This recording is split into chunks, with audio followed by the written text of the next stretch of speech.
Hi, I am Mesa and I am an aspiring indie game developer. And just like any other indie game developer, my journey starts here with my very first game. So today I want to show you and talk about the entire process of how I made my very first finished project. At first, just like many other new indie game developers, I straight up wanted to start creating my own dream game.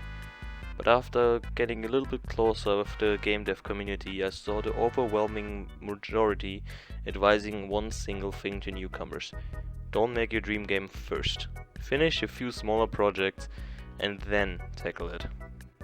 I decided that my first game should be a bullet hell game, mainly because I thought enemies were quite easy to program and also I didn't have to add any camera movement. So after toying around with the idea in my head, I came up with the main gameplay. The idea was quite simple. The player is a little spaceship in an confined space. For a period for somewhat like 5 minutes, continuously spaceships would fly from the sides, trying to kill the player. These would get harder and it would come more and more, so eventually the player would go overwhelmed and die. For every spaceship the player destroyed, he would gain a few spare parts and shield components, which he then later on, after he died, could use in a shop to upgrade his own ship. So eventually he would get stronger and stronger, processing farther into the level, and at the ending there was supposed to be a little last ending boss fight that the player would have to survive, and after that the game was finally done. So pretty simple and pretty easy. Or so I thought. So at first, before making the art or the boss or anything really, I just wanted to have a little playable prototype.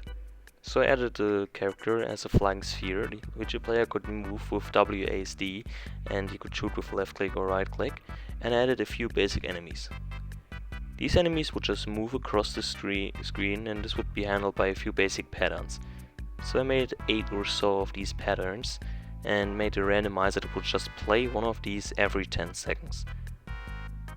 So after this, the only thing that would need to be done now was the boss, actual art for the game, making it visually good, and I would have to create more enemies and a more dynamic approach on how the enemies spawned.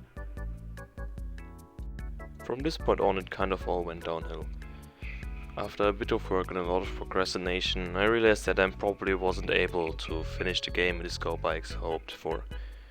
So after a longer period of seeing a bit more advice of other game devs intensifying on the idea that your first game has to be really small, and also after just realizing how little I achieved in the really long time it took me to get what I had, I just decided to scrap most of the ideas I had for the final product and just finish this prototype I had as quickly as possible.